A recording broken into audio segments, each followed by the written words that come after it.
நாமக்கல் மாவட்டத்தில் இருந்து சரவணன் அவர்கள் அம்மாவினுடைய அடிமட்ட தொண்டனாக பணியாற்ற விரும்புகிறேன். அம்மாவினோட 2009 மாநகரத்தில் நகர பொறுப்பில் இளைஞரணி பொறுப்பில் இருந்தேன். அனைத்து இந்திய திராவிட முன்னேற்ற கழகத்தில்.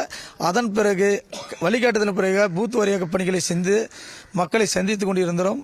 2016ஆம் ஆண்டு அம்மா வழிகாட்டிய தலைவருடன் டிடிஓருடன் பயணம் செய்தோம்.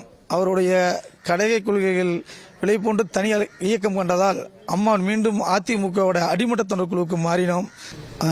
நாங்கள் அனைத்து இந்திய அண்ணா திராவிட முன்னேற்ற கழகத்தில் அம்மா இருந்த காலத்திலும் கழகத்தில் இணைந்து பணியாற்றினோம். அம்மா சோதனை காலம் வந்தபோதெல்லாம் நாங்கள் எப்பவும் அம்மாவிடம்தான் இருந்தோம்.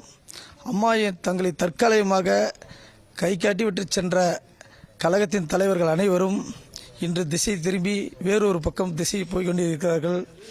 நாங்கள் நாமக்கல் மாவட்டத்தில் இருந்து என்றும் அம்மாவின் பிள்ளைகளாக வளர்ந்து அம்மாவின் வழிகளாக நாங்கள் எப்பவும் சின்னம்மா கூடவே அவருடைய ஆலோசனைகளையும் அவருடைய கொள்கைகளையும் கடைபிடித்து இன்று வரை நாமக்கல் மாவட்டத்தில் அம்மாவின் பெயரின் களங்கம் இல்லாமல் அம்மாவின் கொள்கைகளையே ஏழை எளிய மக்களுக்கு திட்டங்களை வீடு வீடாக சென்று அம்மாவின் திட்டங்களை எளிய மக்களுக்கு எப்படி சேர்ந்ததோ அதுபோல அம்மாவின் வழியிலே நாங்கள் பயணித்தோம். OPS அவர்கள் நாங்கள் அனைத்து இந்திய அண்ணா திராவிட தொண்டர்கள் உரிமை மீட்பு கழக தோழர்களை நான் மீட்டெடுப்பேன் என்று மேடைக்கு மேடை சூளுரைத்தார். அந்த சூளுரைத்த தலைவர் இன்று மானங்கட்ட எதிரி திமுக கழகத்தில் இணைந்தது எங்களை போன்ற அடிமட்ட தொண்டர்களுக்கு நிம்மதி மூச்சும் நின்று போய்விட்டது. என்ன செய்வதென்று இதுபோல ஒரு தலைவர்களை நம்பி செல்லலாமா இருக்கலாமா என்று அம்மாவை கனவிலும் நினைத்து என்றும் அம்மா என்று நினைக்கிற எங்களுக்கு ஒரு வழிகாட்டியாக சின்னம்மா இருக்கிறார்கள். அதற்கேற்ற போல அம்மா கழகத்தை ஆரம்பிப்பேன், எதிரிகளையும் துரோகிகள் வேறறுப்போம் என்று சொன்னது எங்களுக்கு புத்துணர்ச்சியோடு இருக்கிறது.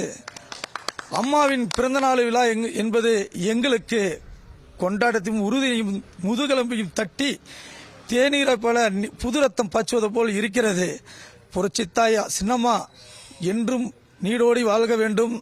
இந்த அம்மாவின் கொள்கைகளை பெற்றெடுத்து இந்த தாய் மக்களை, இந்த இளைஞர்களை, இந்த அம்மாவின் புரட்சித் தலைவரின் கொள்கையிலும் அம்மாவையும் என்றுமே நிலைநாட்டிக் கொண்டிருக்கும் புரட்சித்தாய் சின்னம்மா அவர்கள் அறிஞர் அண்ணாவின் கொள்கையையும் மூவர் வர்ணக்கூடியால் பட்டி தொட்டி என்றும் ஏழை மக்களின் கண்ணீர் துடைக்க என்றுமே எங்களிடம் நான் அம்மா பக்கம்தான் இருப்போம், எத்திசையிலும் எந்த தொண்டனும் அடிமட்டத்துடன் விலை போக மாட்டார் என்று உறுதி பூண்டு இன்று நாமக்கல் மாவட்டத்தில் இருக்கிற அனைத்து பொறுப்பாளர்கள் ஏழை தொண்டர்களும் அம்மாவை மிக விரைவில் அருகில் இருந்து என்ன ஆணை இடுகிறார்களோ அந்த ஆணைப்பணியை செய்ய காத்து கொண்டு இருக்கிறோம்.